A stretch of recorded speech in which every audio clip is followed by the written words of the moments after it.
Hi, and welcome to Power of 10, a podcast about design operating at many levels, zooming out from thoughtful detail through to organisational transformation and on to changes in society and the world. My name is Andy Pallane. I'm a service design and innovation consultant, coach, trainer and writer. My guest today is Daniel Szuc, co-founder of Principal at Apogee and co-founder of Make Meaningful Work, as well as the co-founder of UX Hong Kong. He's been involved in the UX field for over 20 years and has also been based in Hong Kong for the same amount of time. Dan has lectured about user-centered design globally and has co-authored 2 books, including Global UX with Whitney Queensbury and the Usability Kit with Jerry Gaffney. Dan, welcome to Power of 10. Thank you so much for having me, Andy. It's a pleasure. We had a really good chat the other day. I told people when I started this podcast that it was basically because I'd had often interesting chats with people and thought, I wish I'd recorded that. And I wish I'd recorded that. So let's see where we go with it today.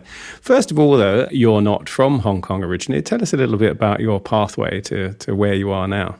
I grew up in Melbourne, Australia, and enjoyed the 70s as a kid, and then into the 80s in Melbourne, and then into the 90s where I went through, study there and growing up in Melbourne. And Melbourne, Australia is just a fantastic place to grow up. And I think I had a pretty regular sort of childhood in going to school and, playing cricket in the driveway and going to the park to play kick-to-kick football, because football, Australian rules football, was very, very popular with me and my friends.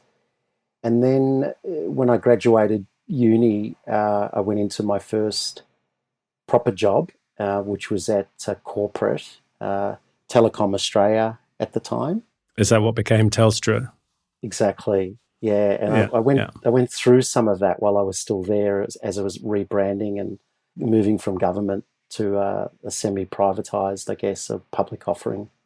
And I was just really lucky to have discovered human factors. I was working at the research labs, and there was a small human factors team, and then applied from working in a very small systems team and sort of doing human factors just as a thing on the side, to then finding out that there was a job posting for a new usability team working on customer support systems at Telecom Australia and Telstra. And I knew really nothing about usability at all. All I knew is I kind of liked UI design, and that was the visual and graphical interesting part of human factors. Applied for that, worked in a usability team where I met Jerry Gaffney, actually. We worked together on that team. And very, very lucky, because I felt we really were pioneers, because the usability field, user-centered design, was in its very early stages in Australia. But I think got interested to see more of the world, and so decided to go travelling at the 1998, 1999, and have been pretty much in Hong Kong ever since. Right. And what kept you in Hong Kong? Oh, so much. I think the comical answer would be dim sum, yum cha, dumplings. Okay. Food's a big part of it. But I'd say the primary reason would have to be my wife and my business partner, Josephine Wong. I feel very fortunate in having known her from Melbourne University and then reconnecting with her in Hong Kong. Then and having, apart from embarrassingly not being able to speak fluent Cantonese or fluent Mandarin, I should be fluent in at least one of them. But I feel extremely lucky that we're pretty much, apart from when we're separated through travel, we're pretty much 24/7 together. And what's marvelous about that is, I feel as a Westerner, I've had a very deep and immersive local experience, and I think that's the best thing you can do when you go to another culture in another country, is open yourself up to immersing in that locale, because I think you'll get an order of magnitude better experience as a result of it. I talk about walking in someone else's shoes. Indeed. It's every day. So I didn't know that. I didn't know you'd met in Melbourne, and I thought you'd met her in Hong Kong. Before we get on to the meaningful work stuff, it's been a turbulent. Well, for everyone, it's been a turbulent year and a bit now. But obviously, Hong Kong had turbulence going on before that. Indeed. What's that meant for you, and particularly, I guess, UX Hong Kong? In connection to UX Hong Kong, we had to take a break because there was just really no way we could have run it in 2019. I mean, we did run it, I think early in 2019 was the 9th UX Hong Kong, but then the troubles and the riots and the unrest started to happen here, and it was just it was just getting progressively worse and worse and worse leading up to 20. And we just had to make a call on it. We usually make a call on it about 3/4 of the way through the year before we decide to run it the next year. And so, look, there's just no way we can do it. For one, we're not in a position to do it logistically because of all the troubles that were happening in Hong Kong. Yeah. And number two was just, it would be terribly unfair to try and invite people to come into what was turning into, without dramatising, but what was turning into a very risky and at times dangerous situation. So I was really pleased when national security law was announced, and things have settled down as a result of that. And hopefully we'll start to see Hong Kong settle down and see its place in what's called the Greater Bay Area, and see a different Hong Kong, but towards perhaps social and economic opportunities that some people might not be able to see, but I'm very bullish about. So I'm looking forward to that evolution. I think transcendence is probably a stretch, but I'm certainly looking forward to the evolution and what's coming next. I've certainly got no issue in staying here, and I'm kind of excited about what's next. So we started talking because I've been writing quite a lot, especially since I've been coaching, although it's stuff I've been sort of thinking about and writing about in one way or another for a while, about obviously my experience as a coach is on the other side, I was going to say, for the couch or Zoom or whatever it is, where I'm seeing the kind of ramifications or of a kind of work culture, an overwork culture, and people feeling lost, burnt out, especially right now, of course, frustrated, and definitely a feeling of I'm feeling all of these things, and there's all this stuff going on in the world, and yet I'm being expected to just perform ever faster kind of levels, ever higher levels. And I think the global pandemic has obviously made a lot of people go through a kind of sequence that's roughly along the lines of, I'm not really looking forward to going back to the office, and if I'm not looking forward to going back to the office, what am I doing? And if I'm not doing what I'm doing, who am I? And, there's this kind of natural kind of chain of events that happen there. But you've been talking about, you co-founded Make Meaningful Work, and you kind of wrote this piece about it. And maybe you could just sort of take us back. What was the genesis of that? And tell us about what the kind of fundamental, I guess, philosophy behind it is.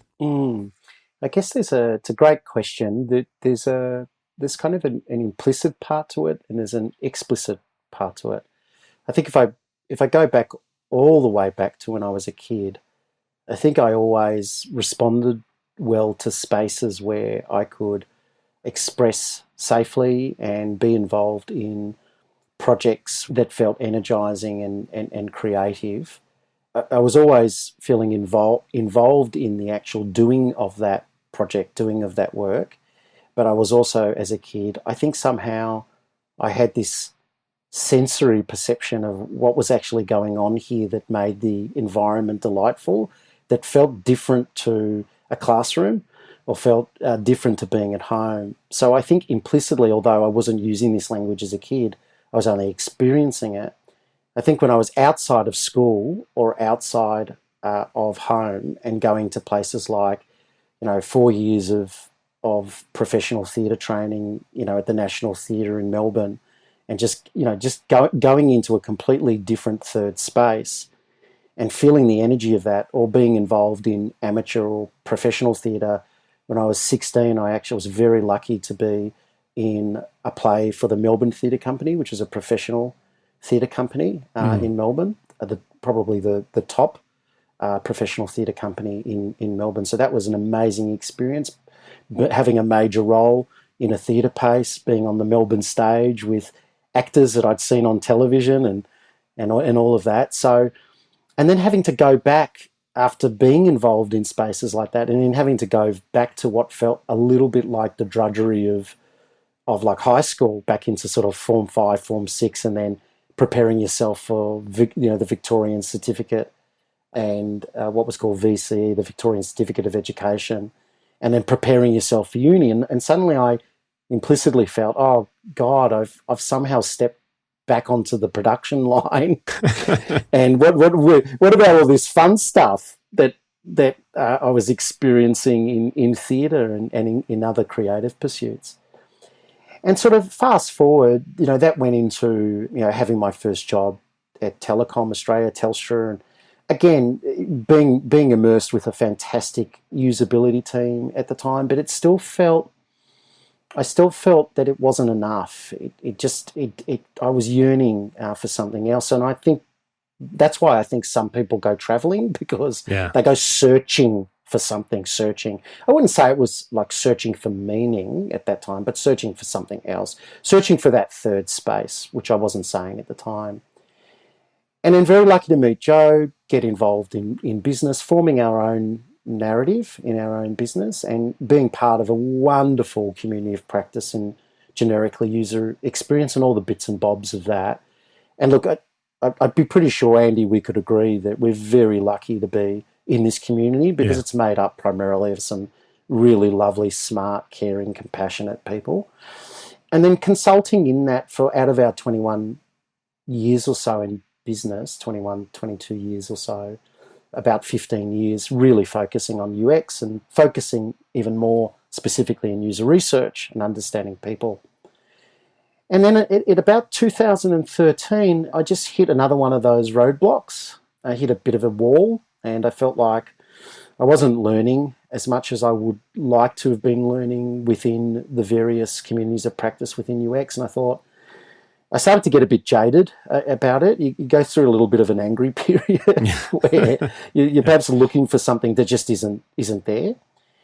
And so the explicitness then became, oh, let's just turn this into a sort of a self-imposed master's or PhD. And we spent probably a good couple of years even coming up with the three words, or the question of how can we make meaningful work.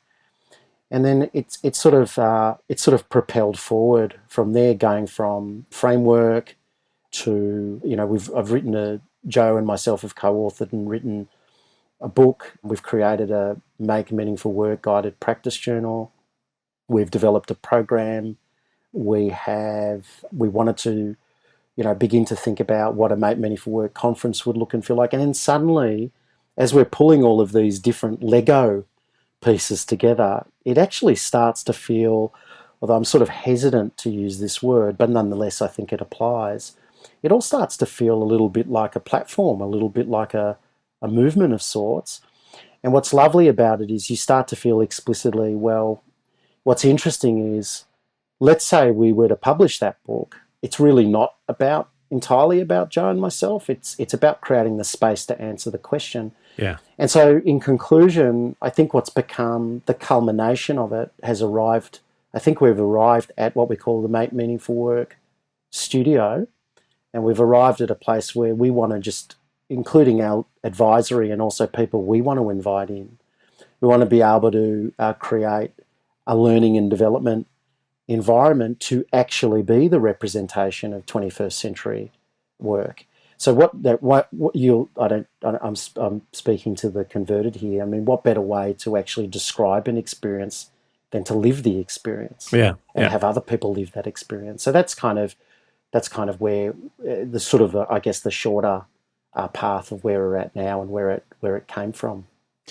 So, tell us a bit about those sessions, and maybe let's wind back a little bit and what did you discover about what meaningful work actually is? Because you've asked that question of, well, how can we how might we, as we would say as proper designers, make meaningful work? And then you obviously have to unpack that. And, Indeed. what does that act of making really mean? What does meaningful mean? And indeed, what does kind of work mean? And you've talked about, how people feel work is, wasteful and unhealthy or purposeless and stressful, which I think, a lot of people absolutely experience. But you talked about this idea of sleepwalking. And I'm wondering if that's a reflection on how you felt at the time.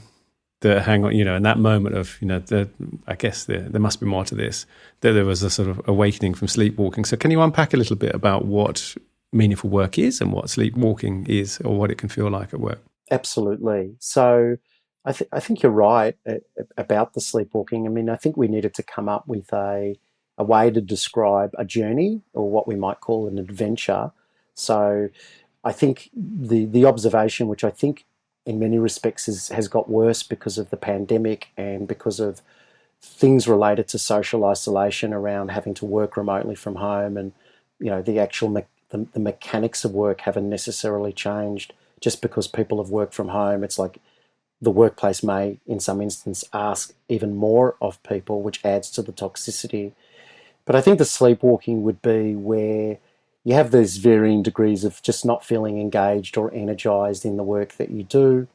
It can be all the way to depression, like just, struggling to wake up in the morning and go to the workplace and see the people that you work with. It's got elements of varying degrees of politics involved, and all the things that I think people can very easily talk to, because I think, unfortunately, that's still the predominant state of work in varying degrees. We had to pick an opposite state to that, because it's not all bad. So what would be the opposite state? Well, the word, I'm kind of cringing a little bit as I say this, but the opposite word that we use is called sparkle, and I'm really open to other suggestions on that word. Yeah. But it's just the opposite of that. It's where you feel, can't wait to get involved in the project, know my role really quickly, love working with my colleagues, have a really clear idea on what we're trying to do here, how that connects through to my own values and beliefs and my own motivations and intentions, and what that means for the people that I'm working with. So that's kind of the sleepwalking to sparkle piece. I think if I were to unpack the key parts of meaningful work, it will probably be the following. I think one is that, and I think this is tied in part to our user research roots, is I think we always start with stories. Every person has a story to share, and I'd say that's the work part of meaningful work. The work part is you have to break it down into a unit of analysis that people feel comfortable in sharing, which is stories. So we'll always start with a story, step one. And then step two is we use practice spotting. It's a tool that we've developed, and it's a way of using different lenses to look at a story, and through the different lenses be able to look at the different perspectives of people, time and place in the story. And then through that, what you're looking to do using these lenses, so an example lens might be enabler or barrier or mindset and attitude or characters in the story.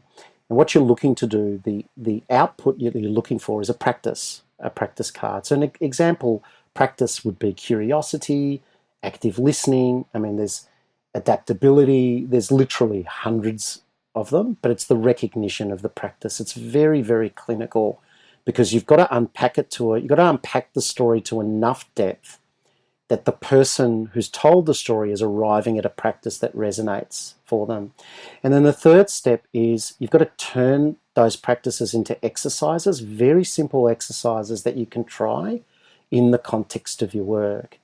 And then the fourth step, as we're coming towards the end, and this is the really important part of it, is you want to connect and contextualize. And actually, a lot of what I'm sharing with you is absolutely full credit to Josephine. Yeah. So I'm often just the mouthpiece. Joe's the genius behind a lot of this. It's the connect and contextualize to say, meaningful work is not about looking or searching for meaning in the way that people might read someone like Viktor Frankl in his book, In the Search for Meaning. It's actually, and I'm not saying Viktor Frankl was necessarily saying that, but we're saying the opposite, which is you want to be able to take the practice that you and the exercises that you've created that have come from a story, and you want to connect and contextualize it so you can insert meaning into what you're doing. And the inserting meaning is basically moving the words into action. And by doing that, almost implicitly again, you're creating leadership opportunity for people.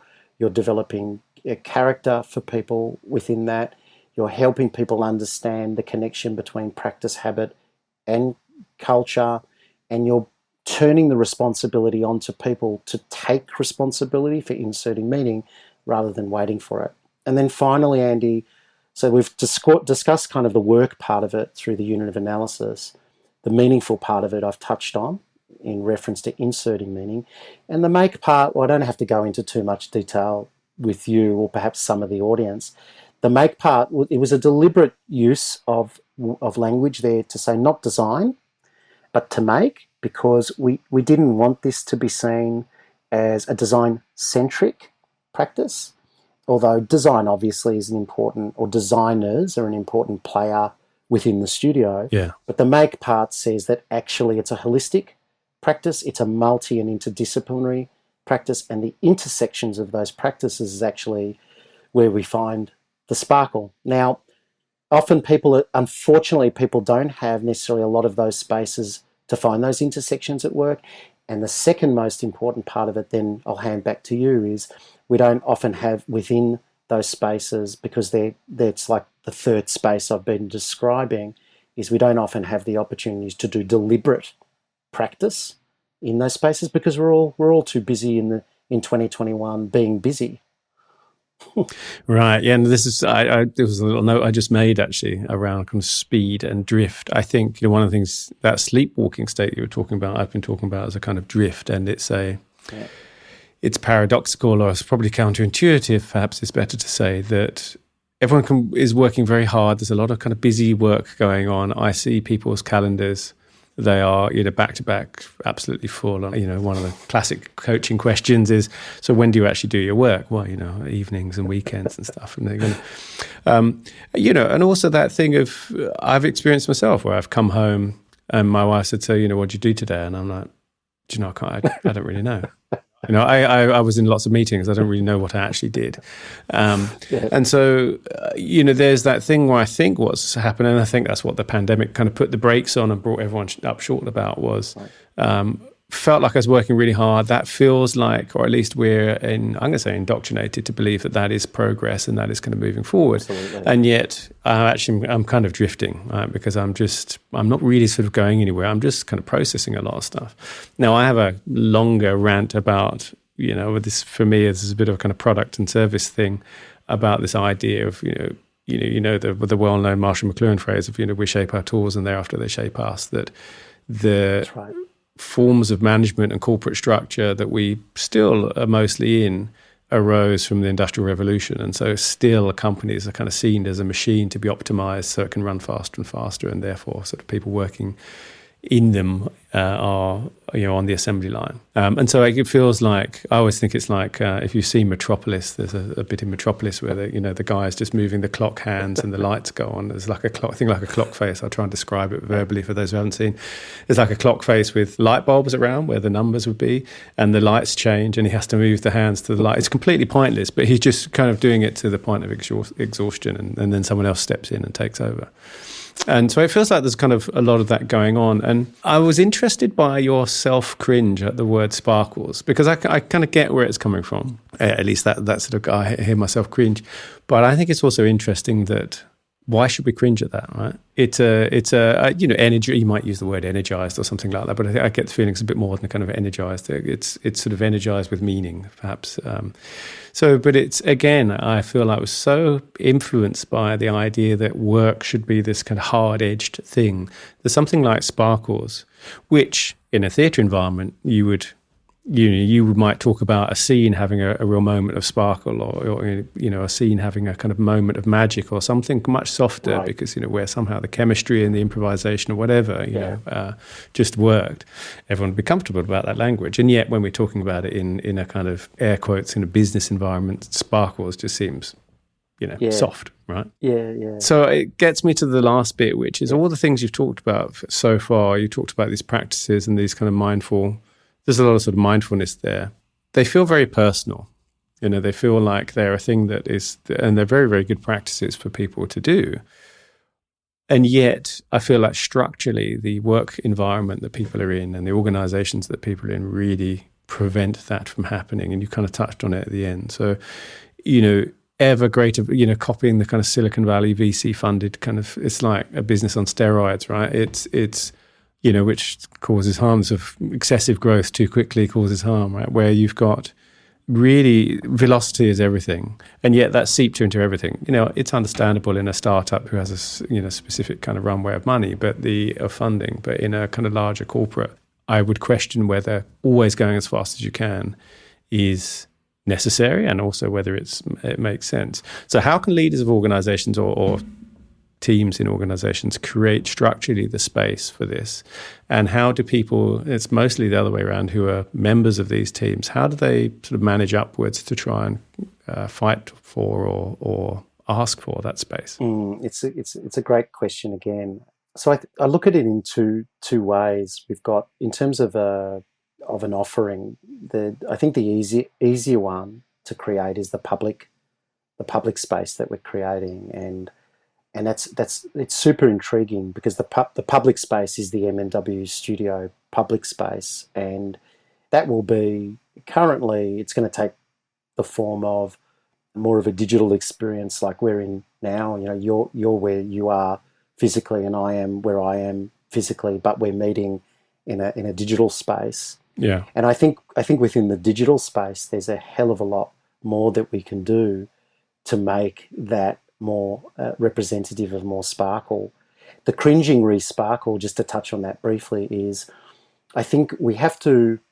It's like when you're guiding people to different types of adventures, or you might be guiding people to different types of holiday packages or experiences. There are some people that love really, really wild adventures, and might involve late night dancing.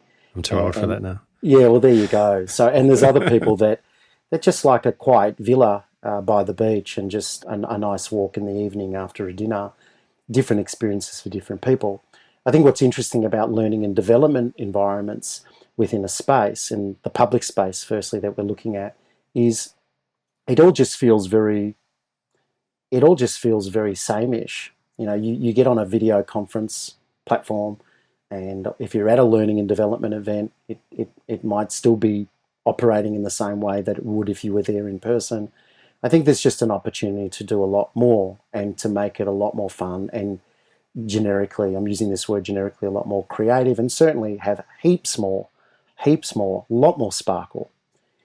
But I think for the executives, for the people that would be buying this, I think we have to get them there step by step, and introduce them to the idea, especially the executives, say, who've gone through traditional MBA training, or get consulting advice from the usual suspects of management consultants who are measuring very different things. Yes. We have to say, look, we can't overly critique that yet. I mean, we might be able to do that over time, but we also have to introduce other things within the studio space that can be measured, that are equal to, let's say, an energy index or a sparkle index. So there's that.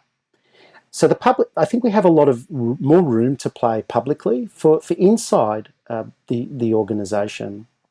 I think what we have to do is introduce the same thing, but then probably offer them some sort of handbook, so that we can teach them how to run their own MMW or Sparkle studio, and then introduce the roles to be able to do that and sustain it over time. So what would be some examples of roles?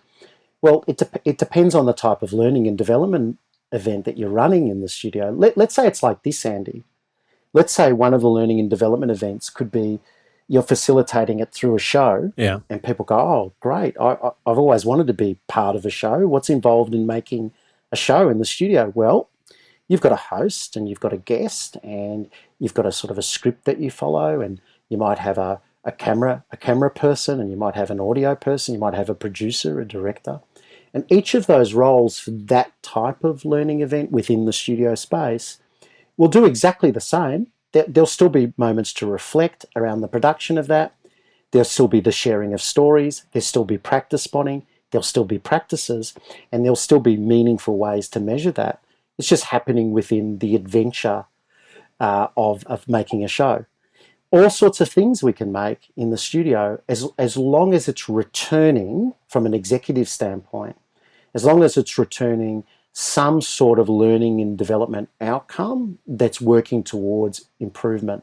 And I'll finish with this. I'd say in terms of what a lot of people still talk about in reference to learning and development, which is performance, I hope we can get beyond just looking at performance. Yeah.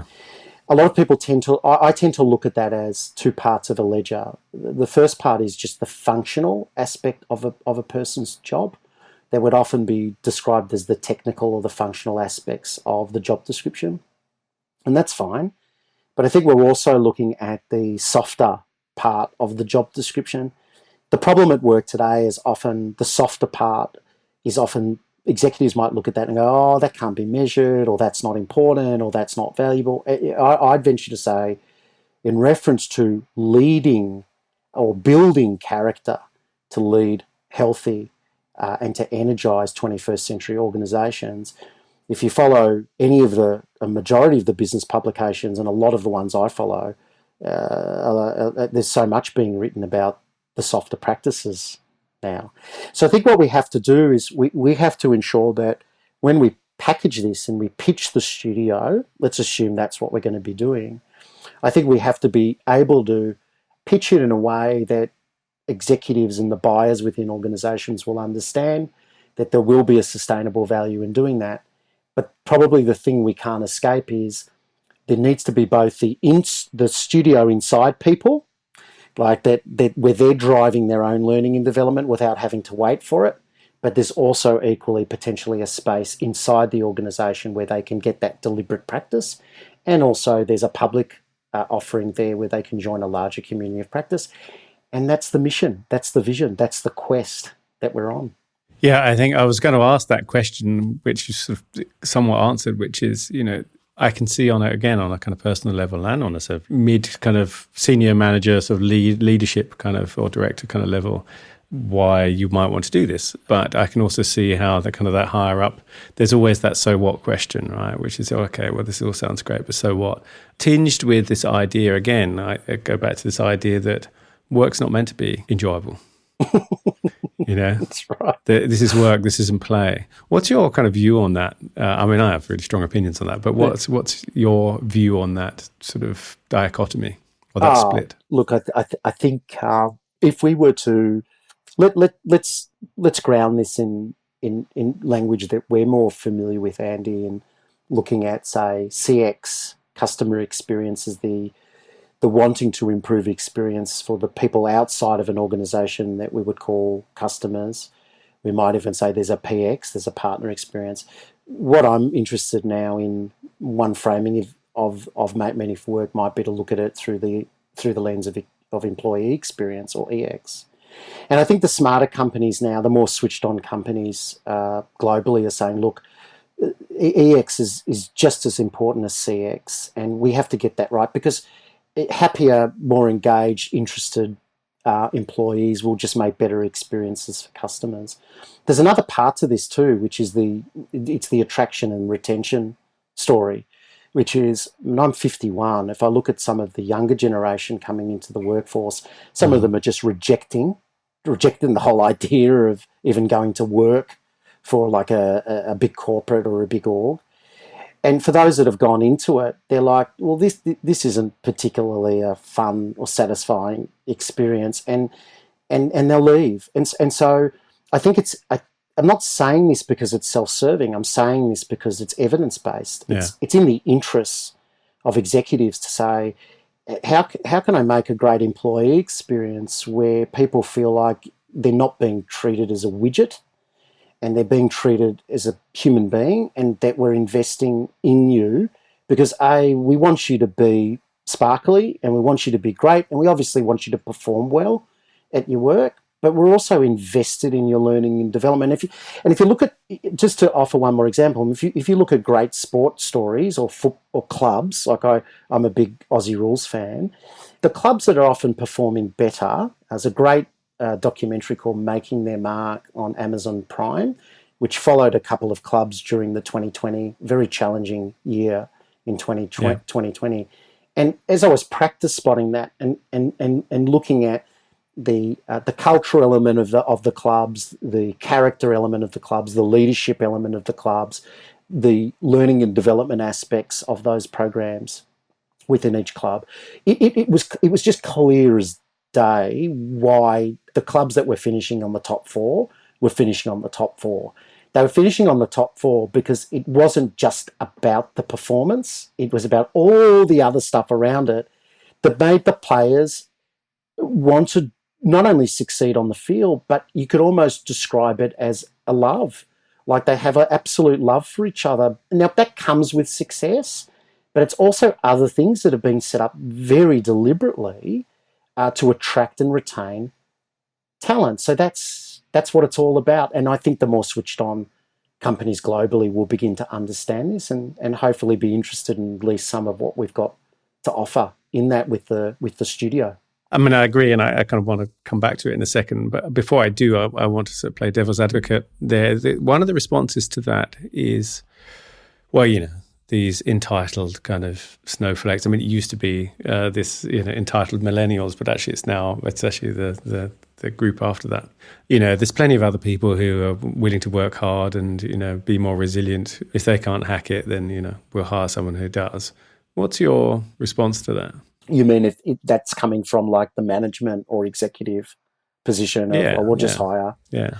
Well, it depends what angle or what lens we want to apply. I mean, I'll start with one, which is, it's if I look at it through my own perspective, I would just say I'm not sure the success I would have in converting or being able to change the mind of that type of person, and I'm not entirely sure that's where, with the time left I've got on the planet, where I'd really want to be spending my time. Yeah. I guess it comes down to character, Andy. If I were to simplify it, it says within a character that we're talking, it's why we talk a lot about this sort of connection between character, this idea of a learning and development space where you're investing yourself towards a learning plan.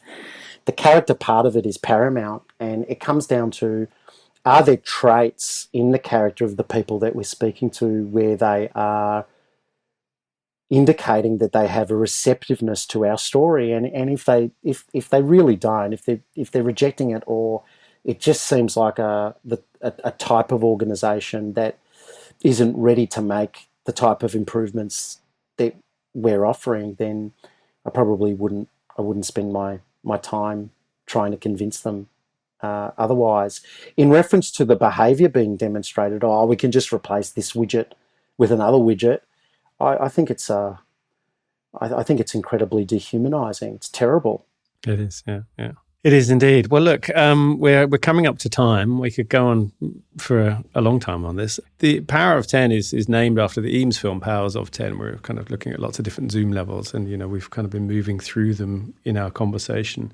One of the things I ask each guest is, what one small thing do you think either has an outsized influence, already, and it's underrated, or if it was redesigned or rethought, would have an outsized influence on the world?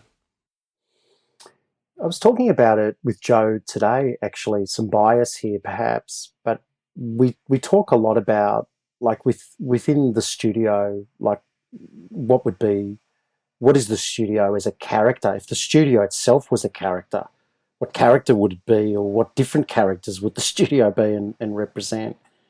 And I think what the studio is it's a mix of it's kind of a mix of brain, heart, and body. Yeah. And I think within that, if I were to synthesize it, I would say probably what I would like to see change is that people gain that they can see through the space and the sustained, meaningful impact and outcome from the space, that people just gain a sense of confidence in themselves, a sense of understanding of who they are, to feel that you don't have to spend energy on trying to be something else, that you can recognize what's great about your character. But that's not about holding firm and saying, look, I've got nothing to learn from other people, or I can't continue to learn.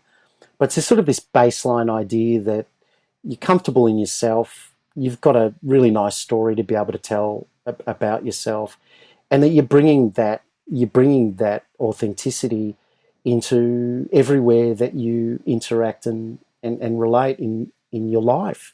And anything else just seems to be like, as a person that has played very different roles and different characters in theatre and immerse myself in those roles and enjoying that, I can take that role off, I can take that skin off, and then I become Dan again. I just become who I am. And I think the sooner you can discover that about yourself, and any third space, first, second, third, fourth, fifth spaces, anything that you can get involved in that helps you discover and open that up and allow you to calibrate on that, the sooner you can do that in your life, I think the better, because then you can just get on and be energized in whatever pursuit you want to have full representation in.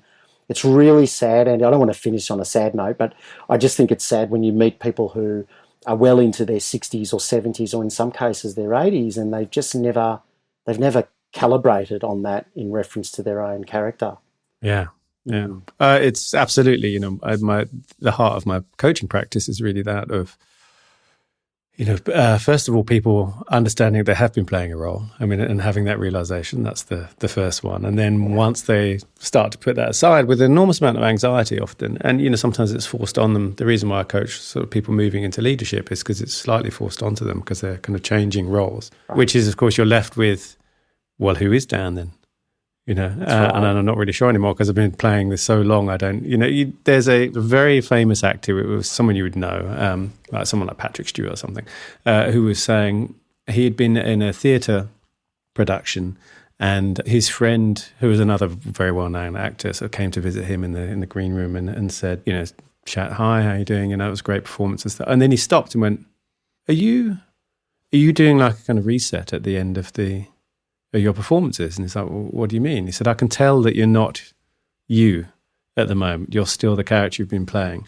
And he said, and he explained, what I do is I look in the mirror and I literally say, I'm Andy Pillane, and I'm bringing myself back to being me. Right. I thought it was a kind of fascinating little thing, because you can kind of see in the acting world, I think, where people sort of start to conflate, or actors start to conflate with the characters that they've been playing, and don't, have that ability to reset. And I think probably it's true of, pop stars and all the rest of them too. I think that's right. And real quick, Andy, and then I know we need to wrap this up, is I think I feel like I've been reasonably good for a long time now at. I think one of the nice things, say, about comedy or laughing at yourself, not taking yourself too seriously. That's not to mean that you're not professional and you're not good at what you do, but this idea of just not taking yourself seriously.